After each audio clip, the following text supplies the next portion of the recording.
ប្រឡងពេទ្យចំពោះជីវៈប្រឡងពេទ្យក៏ដូចតែកណ្ដាលដែរគឺយើងមានលំហាត់បញ្ចប់ចម្ពោះហើយនឹងលំហាត់តាមមេរៀនមួយចឹងចម្ពោះ1 Gymnosperm និង Angiosperm ចឹងយើងចាប់ផ្ដើមទិញសំណួរតាមពី Gymnosperm ទៅដែលមាន7សំណួរ2 Angiosperm មាន6សំណួរទៅហើយលំហាត់បញ្ចប់ចម្ពោះគឺមាន10សំណួរបូកជាមួយនឹង9បូកជាមួយនឹង7ចម្ពោះ3ចម្ពោះ2យករៀនឯអញ្ចឹងយើងចម្ពោះ3តម្រូវផ្សេងៗរបស់សារពាង្គកាយដែលមាន1តម្រូវប្រាសាទហើយមាន10សំណួរសម្រាប់បញ្ចប់មេរៀនសេរីរឿងវិញ្ញាណមាន5សំណួរ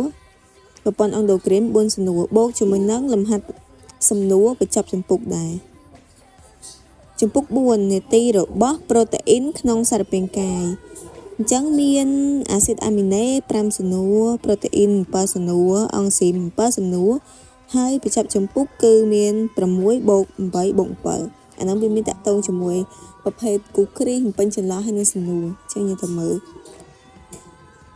ជីវវិទ្យាយើងតទៀតចម្ពោះ5ព័ត៌មាន genetic និងការសម្ដែងចេញនៃសែន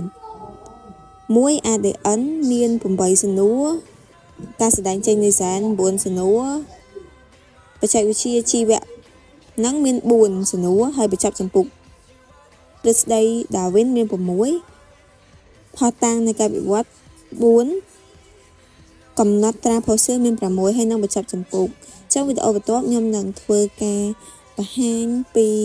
សំណួរទាំងអស់ដាក់សរុបសំណួរទាំងអស់ចូលមកដើម្បីយើងដឹងថាមានសំណួរគេខ្លះ